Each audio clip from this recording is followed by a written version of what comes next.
Okay, so this video is about how I keep my bus shop warm in the middle of an Alaskan winter. As you can see, there's plenty of snow and ice out there.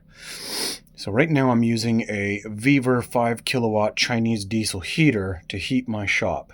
Model number is an XMZ-D2. It has the Bluetooth controls, which are pretty darn handy considering my shop is about 75 feet or so from where we are living. I made a stratification chamber over the output from the Chinese diesel heater, and then I use this fire brick to adjust the flow, and then you can kind of see in the back there, excuse me, that's the output pipe coming from the Chinese diesel heater, which is installed in one of the storage bins on the side of the bus.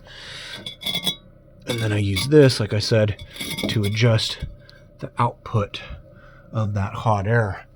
But basically it fills this entire chamber, which is sealed on the inside with high temp furnace mortar, and it fills this entire chamber with that hot air, and then it blows out down here at the floor through that gap that I left.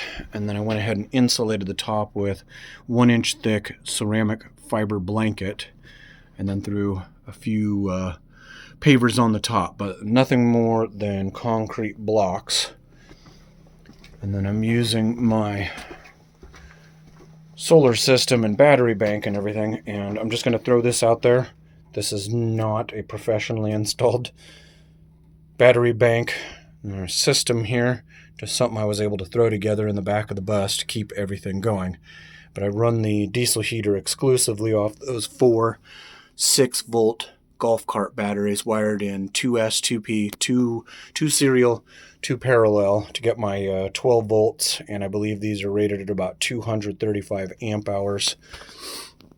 There is my Rover 40 amp MPPT charge controller for the solar panels. I have about 400 watts of panels outside. And the smart charger, I had to install it upside down so that I could wire it the way I wanted to wire it.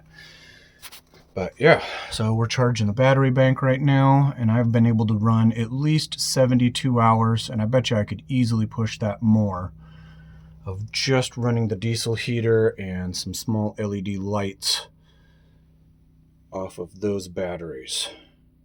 So, in fact, I'm not even using the inverter at all, just because of the inherent loss from trying to run all of these electronics in here. I mean, I figure if I'm going to need to fire up my grinder, then I should fire up my big generator and not try to power it off of an inverter.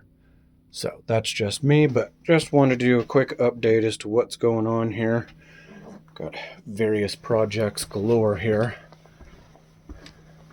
But yeah, so far it's doing pretty good. Been pretty happy with it.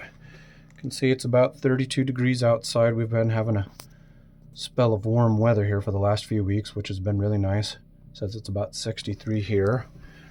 Let me triple check on the batteries here, which you can see. I mean, obviously it's not insulated. And it's sitting at about 46.8 degrees right there on top of the batteries. Yeah, if you have any questions, comments, feel free to ask away. Oh, let me throw this in here real quick before I end this video. This is how I'm powering, like if I need to charge my Ryobi batteries, my DeWalt batteries, I just use the 12 volt plug right there, and then my LED strips that I have running around here. You just got to make sure that they have the USB, but it's a much, much better way of minimizing power loss to be able to run an off-grid system. Thanks for your time.